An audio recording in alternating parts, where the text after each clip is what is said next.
Bonjour tout le monde, dans cette vidéo je vais vous réexpliquer le principe des quantiles. Je vais d'abord expliquer de manière théorique en quoi consiste la médiane, les quartiles, les déciles et les percentiles.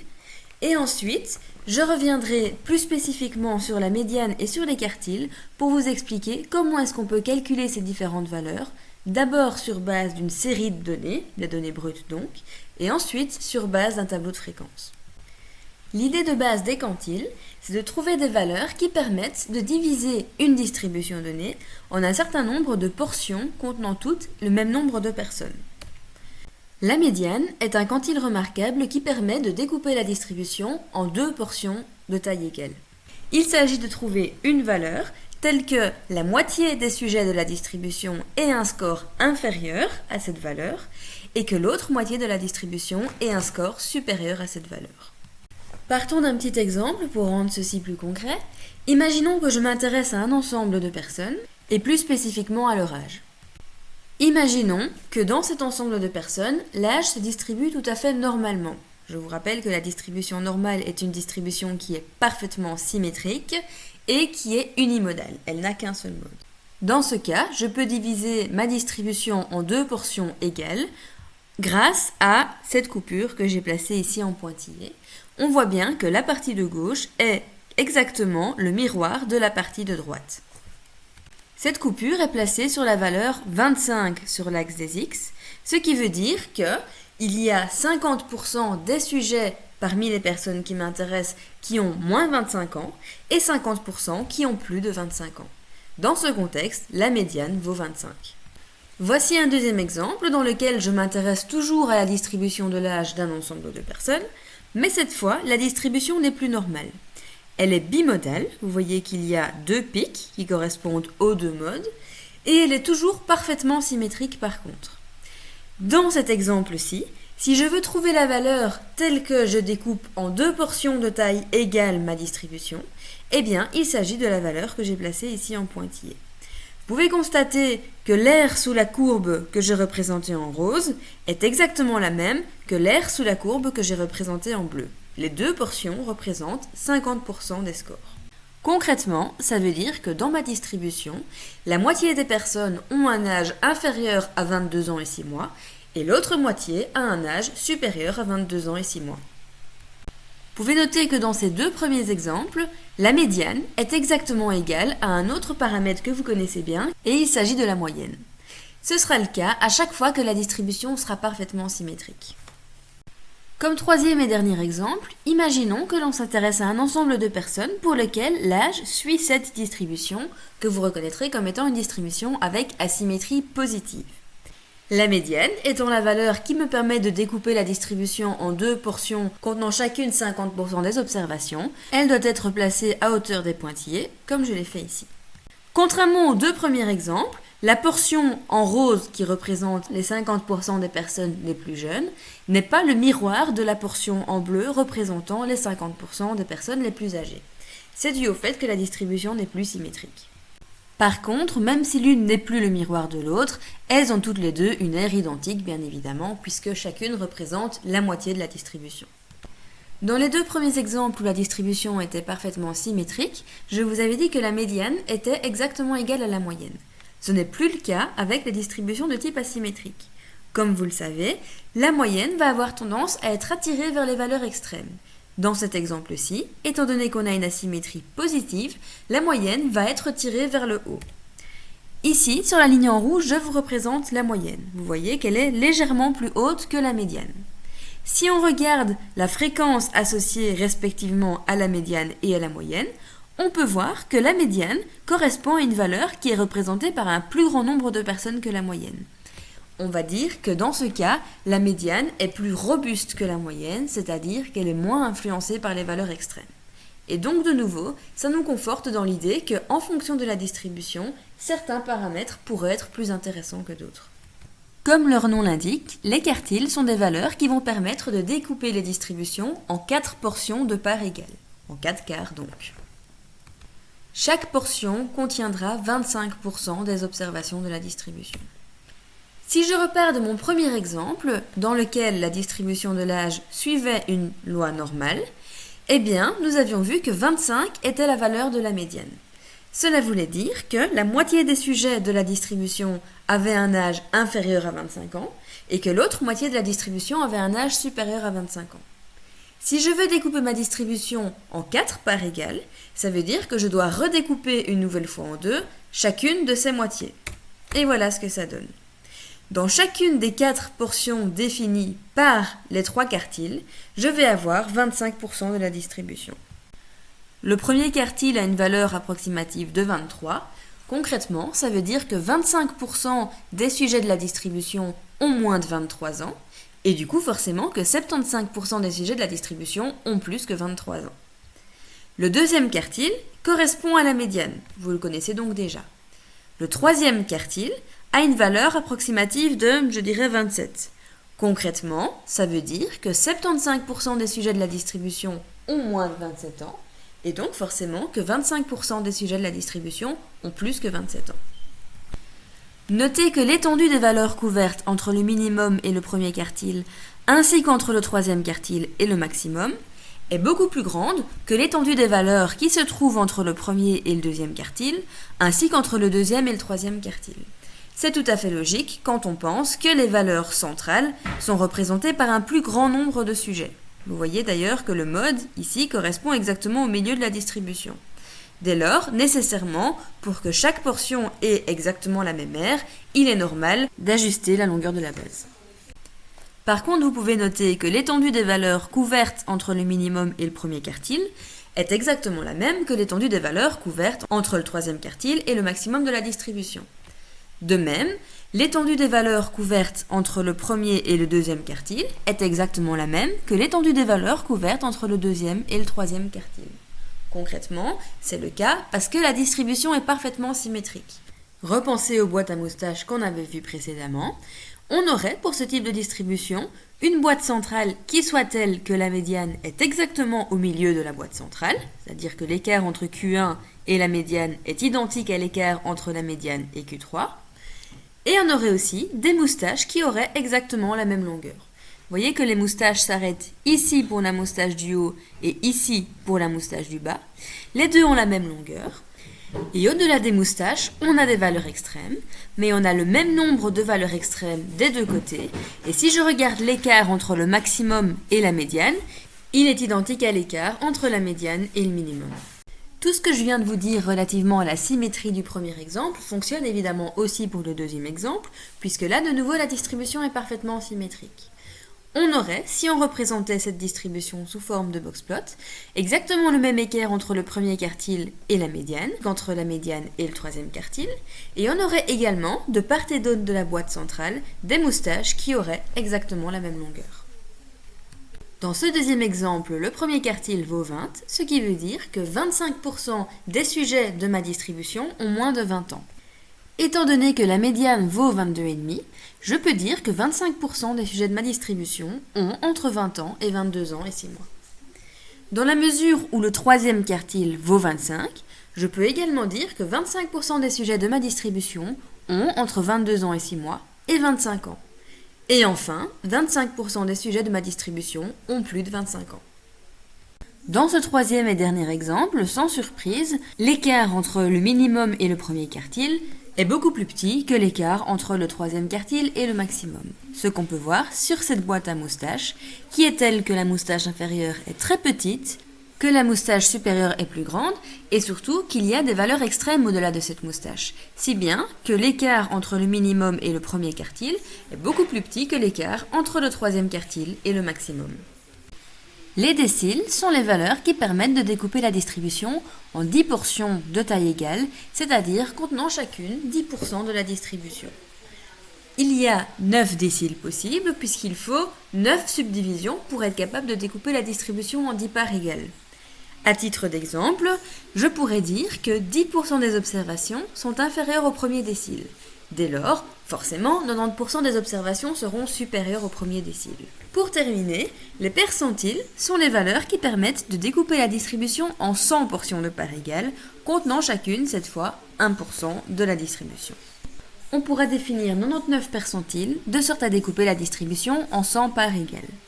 À titre d'illustration, je peux dire que le 25e percentile est la valeur telle que 25% des observations sont inférieures à cette valeur et que du coup, forcément, 75% des observations lui sont supérieures.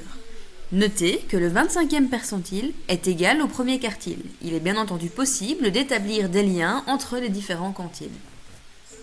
Maintenant que nous avons revu la théorie, passons au calcul de la médiane et des quartiles. On ne va pas calculer la médiane et les quartiles de la même manière, suivant que l'on soit en présence d'une série statistique, c'est-à-dire des données brutes, ou d'une distribution de fréquences.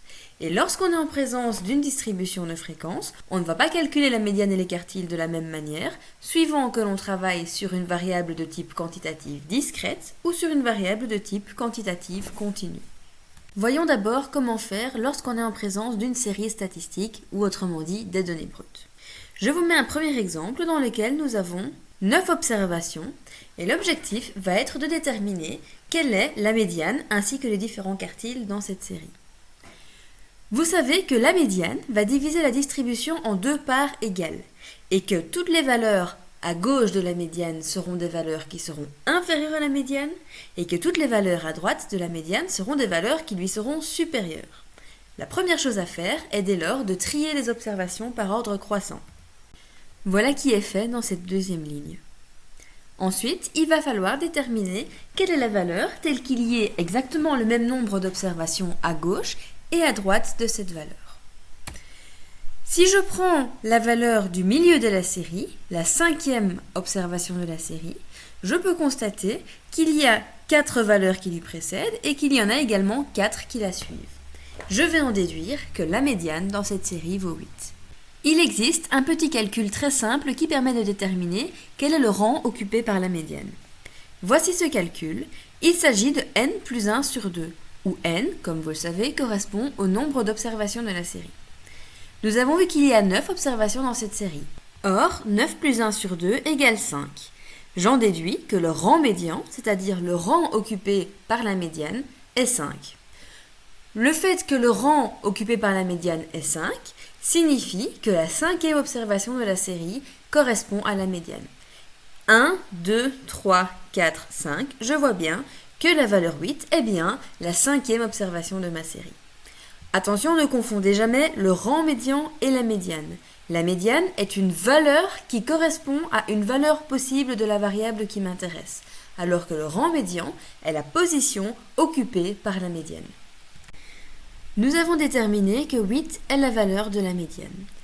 En ce qui concerne les quartiles, nous avons vu, lors de la première partie théorique, qu'on pouvait déterminer le premier quartile en divisant en deux la première moitié des observations. Et de la même manière, on peut déterminer le troisième quartile en divisant en deux la deuxième moitié de la distribution. Certaines personnes considèrent que la première moitié de la distribution, c'est tout ce qui se trouve à gauche de la médiane, sans prendre en compte la médiane, et que la deuxième moitié de la distribution, c'est tout ce qui se trouve à droite de la médiane, sans prendre en compte la médiane. Alors que d'autres, au contraire, vont toujours considérer la valeur de la médiane dans chacune des deux moitiés. Je vais opter pour cette deuxième approche puisque c'est celle qui permet d'obtenir des estimations du premier et du troisième quartile qui sont rigoureusement identiques aux valeurs que vous trouverez lorsque vous referez les calculs via Excel. Commençons par le calcul du premier quartile. Je vais exclure de ma série tout ce qui se trouve à droite de la médiane. Autrement dit, je vais ne sélectionner que les valeurs qui se trouvent à gauche de la médiane, ainsi que la médiane. Une fois que j'ai déterminé quelles sont les observations qui vont me servir à déterminer le premier quartile, il me reste à trouver la valeur qui permet de subdiviser cette sous-partie en deux. Je peux donc raisonner exactement de la même manière que je ne l'ai fait pour déterminer la valeur de la médiane sur base de la série complète. Voyez qu'il y a 5 observations qui sont considérées dans cette partie de la distribution. Je pourrais déterminer le rang occupé par le premier quartile en déterminant nombre d'observations sélectionnées plus 1, le tout divisé par 2. Or, 5 plus 1 divisé par 2 me donne 3. J'en déduis donc que le premier quartile sera la valeur qui occupera la troisième position parmi ces valeurs sélectionnées. Or, il s'agit de 3. En ce qui concerne le troisième quartile, maintenant, je vais exclure toutes les valeurs qui se trouvent à gauche de la médiane, pour ne sélectionner que la médiane ainsi que toutes les valeurs qui se trouvent à sa droite. À nouveau, j'ai sélectionné 5 observations. Il est normal que j'ai sélectionné le même nombre d'observations des deux côtés, puisque nous avons, à travers le calcul de la médiane, subdivisé en deux parties contenant le même nombre de sujets la distribution. Dès lors, le rang qui correspondra au troisième quartile sera à nouveau déterminé à travers le même calcul, nombre d'observations sélectionnées plus 1, le tout divisé par 2. J'en déduis que le troisième quartile sera la valeur qui occupera la troisième position parmi cette sélection. Autrement dit, le troisième quartile vaudra 11. Dans ce premier exemple, il y avait un nombre impair d'observations. Passons à présent à un deuxième exemple dans lequel il y a un nombre pair d'observations. Vous voyez que dans cette nouvelle série, je présente 10 données. À nouveau, la première étape est de trier les observations par ordre croissant. Ensuite, je vais déterminer le rang médian, et ce en vue de calculer la médiane. Puisqu'il y a 10 observations, le rang médian sera égal à 10 plus 1, le tout divisé par 2, ce qui me donne 5,5. J'en déduis que la médiane aura une valeur qui se situera entre les valeurs des observations qui occupent les 5e et 6e rangs. La valeur 8 est celle qui occupe le 5e rang dans ma série d'observations triées par ordre croissant. La valeur 9 est celle qui occupe la 6e position. La médiane sera entre les deux. Dès lors, pour la déterminer, je vais calculer la moyenne entre les deux observations qui se trouvent autour de la médiane. Et c'est ainsi que je détermine une valeur de la médiane égale à 8,5. Passons à présent au calcul du premier et du troisième quartile de cette même série d'observations. Cette fois, je ne vais pas prendre en compte la valeur de la médiane dans les deux parties que je vais considérer pour déterminer respectivement le premier et le troisième quartile, simplement parce que la médiane ne correspond pas à une des 10 observations, mais à la moyenne entre deux des observations de la série. Voici les observations que je vais sélectionner pour déterminer le premier quartile. Il y en a 5. Je peux donc déterminer la position occupée par le premier quartile à travers le calcul suivant, 5 plus 1, le tout divisé par 2, ce qui me donne 3. J'en déduis que le premier quartile vaut 6. Il s'agit de la troisième observation parmi cette sélection. Voici la partie de la série que je vais sélectionner pour déterminer la valeur du troisième quartile. Et exactement de la même manière que pour le premier quartile, dans la mesure où il y a 5 observations, le troisième quartile correspondra à la troisième observation de cette sélection et vaudra donc 13. En résumé, lorsque je vous présente une série de données brutes, le calcul de la médiane se fera en 4 étapes. Il faut d'abord ordonner la série statistique. Après avoir trié les observations par ordre croissant, il faut attribuer un rang à chaque observation et ensuite déterminer quel est le rang médian à travers le calcul n plus 1 divisé par 2. Enfin, vous pouvez déterminer quelle est la valeur qui occupe le rang médian. Si le nombre d'observations est un nombre impair, alors la médiane correspondra à une observation de la série. Si par contre il y a un nombre pair d'observations dans la série, alors le rang médian correspondra à un rang qui se situera entre deux observations de la série. Et il faudra donc faire la moyenne entre ces deux observations pour déterminer la médiane. Après avoir déterminé la médiane, pour déterminer les quartiles, vous subdivisez la série de données en deux parties contenant le même nombre d'observations et vous reproduisez les mêmes étapes que pour le calcul de la médiane sur chaque partie séparément, de sorte à déterminer successivement le premier et le troisième quartile. Cette méthode que je viens de vous expliquer lorsqu'on travaille sur les données brutes fonctionne tout aussi bien, peu importe que la variable soit de type quantitatif discrète ou continue. Par contre, lorsque je devrais déterminer la médiane et les quartiles sur base du tableau de fréquence, on ne s'y prendra pas de la même manière suivant que les données soient discrètes ou continues. Si les données sont de type continu, il faudra faire de l'interpolation linéaire et je vous renvoie pour ce faire à la vidéo que j'ai créée relativement à cette fameuse interpolation linéaire. Par contre, si on travaille avec des variables quantitatives discrètes, alors il va falloir s'y prendre comme je vais l'expliquer maintenant. Voici un tableau de fréquence.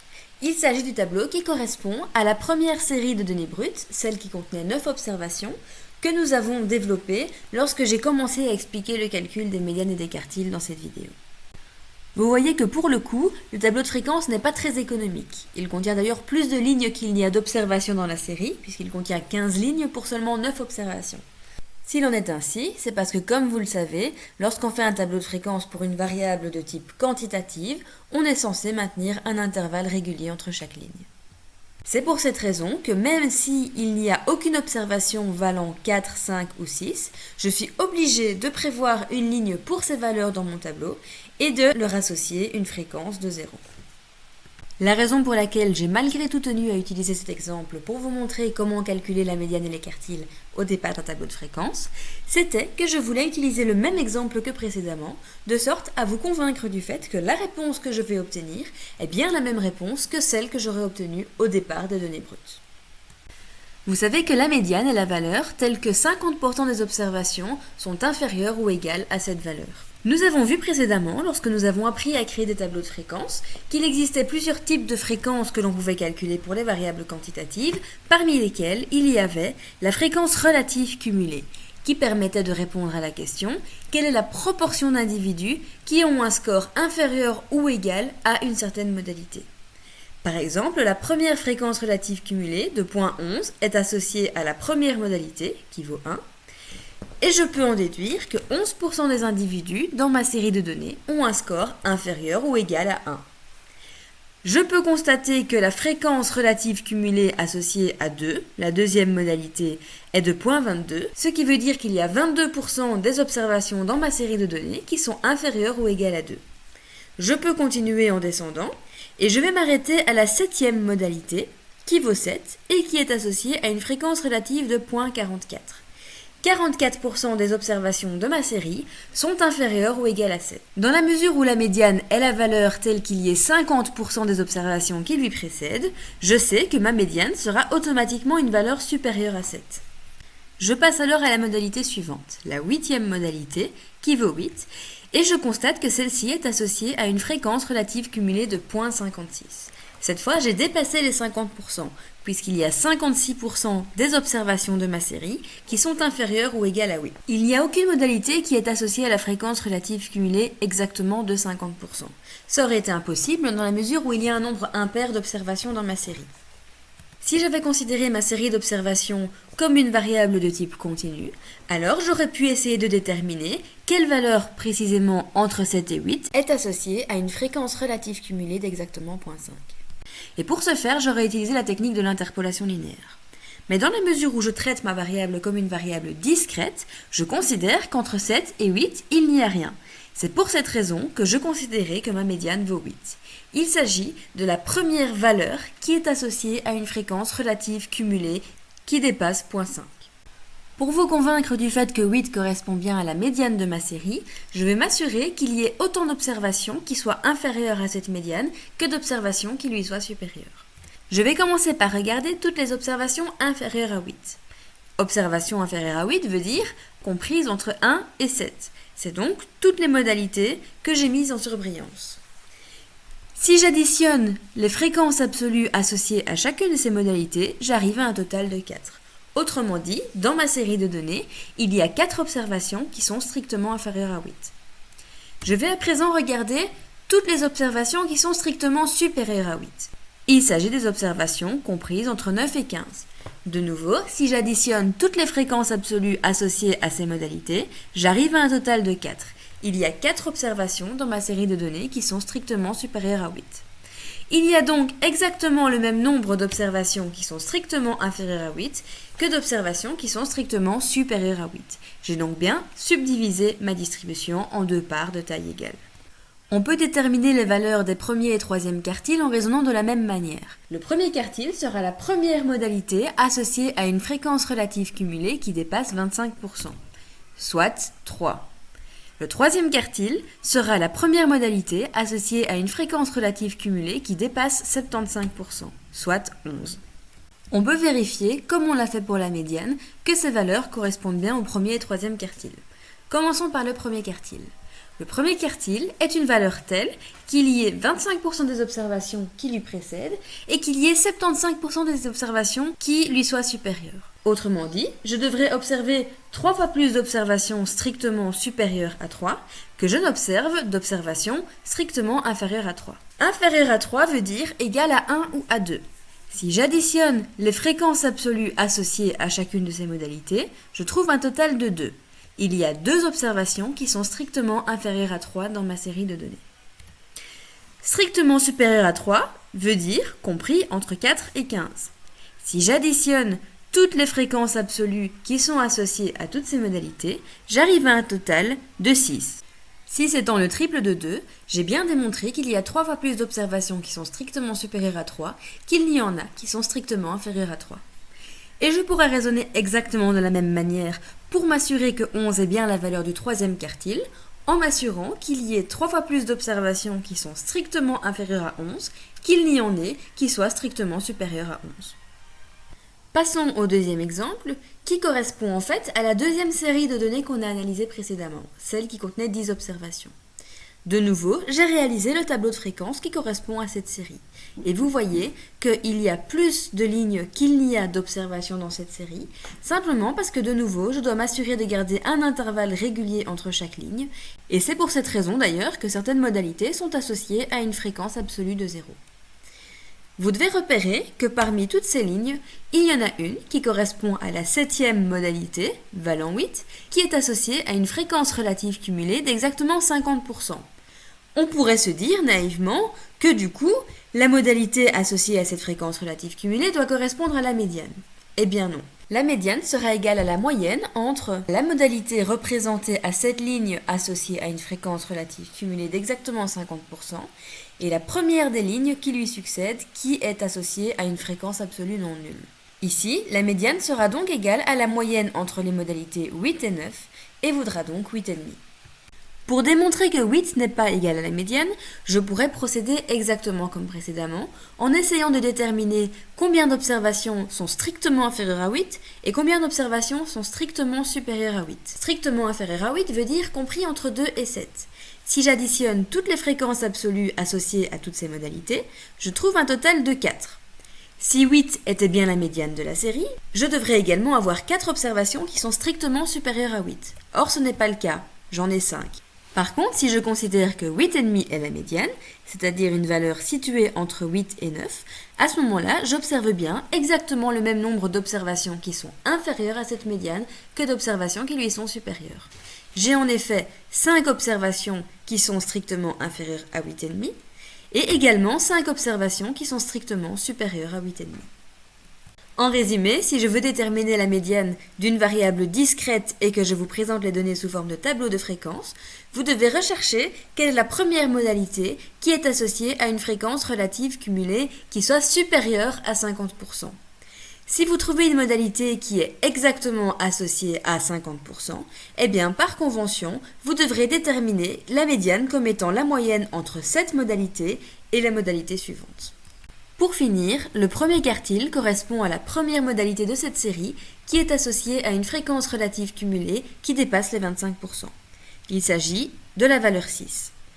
Enfin, le troisième quartile correspond à la première modalité de la série qui est associée à une fréquence relative cumulée qui dépasse les 75%, soit 13. Et voilà qui conclut cette vidéo. Comme toujours, si vous avez la moindre question, n'hésitez surtout pas à me la poser par email ou bien lors du prochain cours. Bonne soirée!